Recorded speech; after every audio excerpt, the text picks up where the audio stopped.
Guys, we're going to talk today about Asia and the Cold War. So I want you to first recall that after World War II, you had two groups of people within China who were going back to war against each other. You had a group of communists who will by then be led by Mao Zedong, who will be supported by Joseph Stalin. And then you have a group of nationalists led by Chiang Kai-shek, who will be supported by us.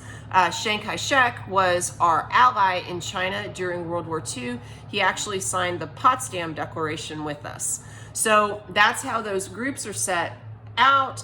They had kind of called a ceasefire between one another while Japan was in that area, but Japan has been ejected, and now one or the other wants to rise to power. Looking at that situation, Dean Acheson says that the Soviet Union, sponsoring Mao Zedong, wanted to, quote, impose its absolute authority over the rest of the world, end quote. So he will see this as Stalin being aggressive more than Mao being aggressive. So Chiang Kai-shek ends up doing something that is fatal to his effort. He invades Manchuria. We do not give him some material support. There are a lot of reasons for that. Chiang Kai-shek is an imperfect leader. His government is fairly corrupt. And, you know, sometimes we support people that are not, they're not super perfect. But Harry Truman will be criticized for not supporting Chiang Kai-shek more. Like he's trying to balance.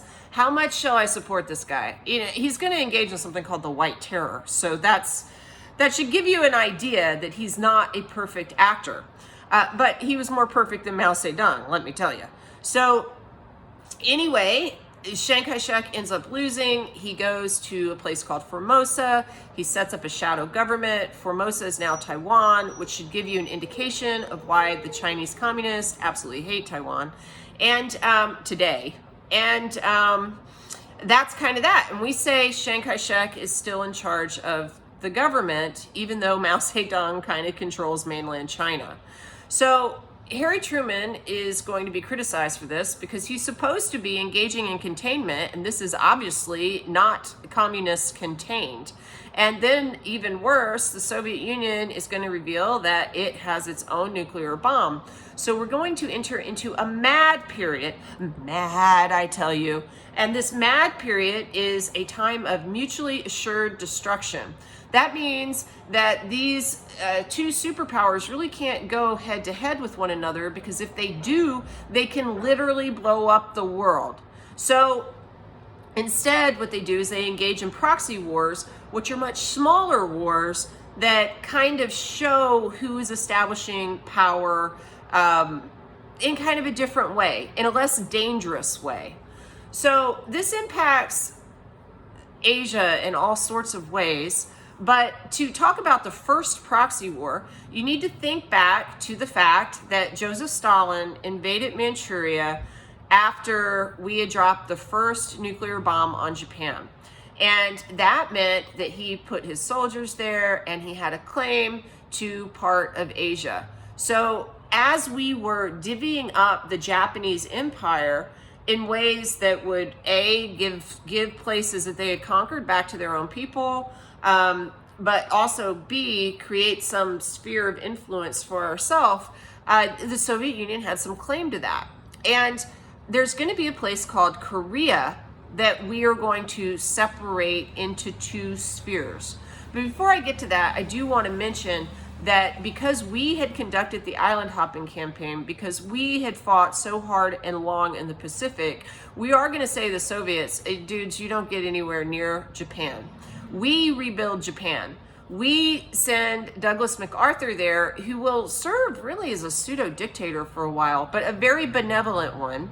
He will use Emperor Hirohito as a tool to reconfigure the government and the culture of Japan to some extent. Now, if you ever go to Japan, Japan is nothing like the United States. It's one of my favorite countries in the world to visit because it's just so different and beautiful and crazy strange and just amazing. But at the same time, they play baseball. And why? Well, because Douglas MacArthur introduces some very American things that they embrace. But that being neither here nor there, we're going to oversee Japan. We're going to oversee other islands like the Philippines, which, by the way, we will no longer keep as a colony. On July 4th, 1946, we're going to give the Philippines to the Philippines. So we will have fulfilled that promise to them that was made way back after the Philippine War, that once things were built up, this nation building had taken place, we'll let you go. And you can slice and dice that if that was good or bad, however you want. But the Philippines is no longer our colony. Well, back to the mainland, Korea. So how are we going to split this up? We're going to split it up into kind of zones like we did with Germany. It's just we're going to say, hey, communists, you're going to oversee North Korea and we're going to oversee South Korea. And then what's going to happen, we're going to split these guys along the 38th parallel. And what's going to happen is you're going to put a guy in place in the north, we're going to put a guy in place in the south, and then at some point we're going to pull these two sections together again, okay? And it'll be one Korea, because Korea, you know, this is a very old part of the world. These were one people, and we're just separating them for, you know, really political reasons. So in the north, Joseph Stalin puts in place a hardcore communist named Kim Il-sung. And Kim Il-sung is the granddaddy of the current little pot-bellied psychopath over there. And he is going to build up a communist government and start clamping down and taking control in this beautiful communist utopian state, which is going to really be a horrible dystopia. And you may have heard of his son, Kim Jong-il. He was around for most of my earlier life, and he died, and now currently you have Kim Jong-un. Kim Jong-un is easy to remember because, like, I like to think of him as the youngin', right? Kim Jong-un, the youngin'. So it's spelled Jongun. So the surname comes first. That's Kim. That's the family name, and the other names come second. So it's kind of confusing. It's like someone asked me, why do they all name Kim? Well, they're not. That's the family name. They just do it differently than we do. But regardless, Kim Jong-un doing his weird stuff now, like feeding his uncles to dogs and, you know, poisoning his brother in airports and other such wonderfully nice things to his people, like starving them, sticking them in re-education camps, blah, blah, blah, blah, blah. That's the current day. Going back to Kim Il-sung's time, he was doing that sort of stuff too. We have a counterbalance. We have a different leader, and his name was Syngman Rhee. So Kim Il-sung is supposed to wait until we're going to reunite the peninsula, but what he does is on June 25th, 1950, he invades across the 38th parallel into Korea, and we're going to have another fight between communist and not communist, nationalist. Syngman Rhee is a nationalist. And this is very important. This is really kind of the beginning of the Korean War. But see, this is the thing. This is the fun thing. It's not an American war. Which is maybe one of the reasons why a lot of people don't know as much about it. You remember that UN Security Council? Well, the UN Security Council had 5 countries on it: the US, the UK, France, the Soviet Union, and China. And they were supposed to do things like, when one country did something that was bad for another country, like they invaded another country, they were supposed to step in.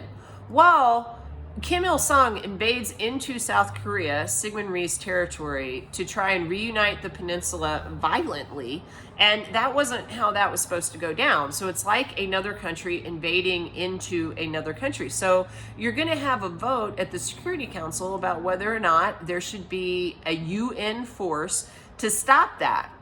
Well, this is the thing.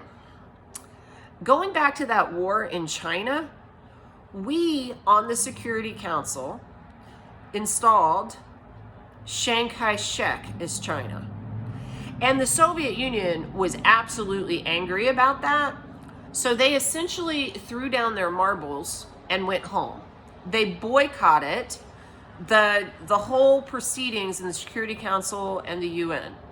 So this is going to be good for us because we're going to have a vote. Should we go up against Kim Il-sung and try to stop him? Hello, yeah. US, yeah. UK, yeah. France, oh, oui, oui. China, Chiang Kai-shek's China, oh, yeah, sure. Soviet Union, you're not there to veto.